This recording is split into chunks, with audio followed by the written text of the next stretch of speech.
Today I'm trying my hand at a Western-inspired drawing using chalk pastels.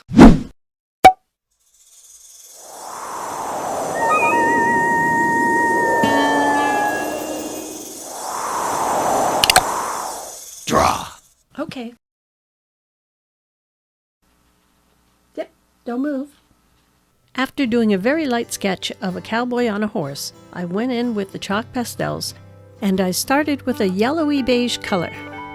Now there are a lot of beige and browns in this drawing, so I'm just going in and I'm hitting some of the highlights. Okay, I said highlights, but some of the colors are very light, like the hat, so I'm actually doing the light color as the shadow, because the highlighted part of the hat will be even lighter. I hope that makes sense. Once I fill areas that have that tone in it, then I will move on to another color and just kind of fill the areas that have that mid-tone in it. And eventually I'll just keep layering things and blend them together.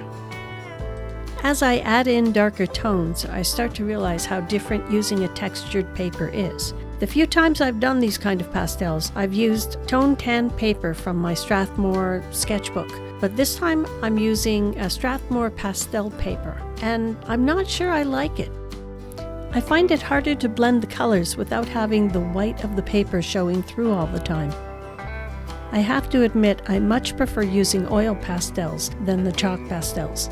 Once I get the beginning layers of the browns and the tans, I move on to some of the brighter colors.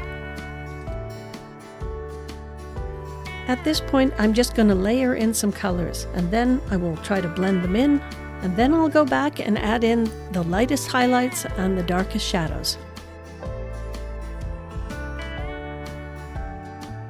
I'm not enjoying working on this paper because I find it really hard to get any kind of detail.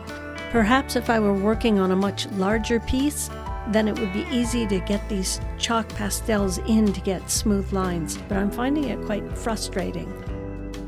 I decide to try and use some Q-tips to blend the colors and to push the colors in closer to the lines to create some details.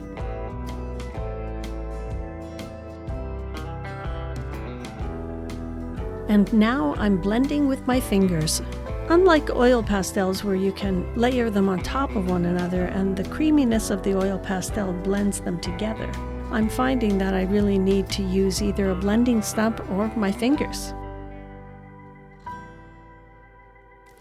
Now I just keep adding darker darks and lighter lights and blending them together and trying to get things to look like they have more detail.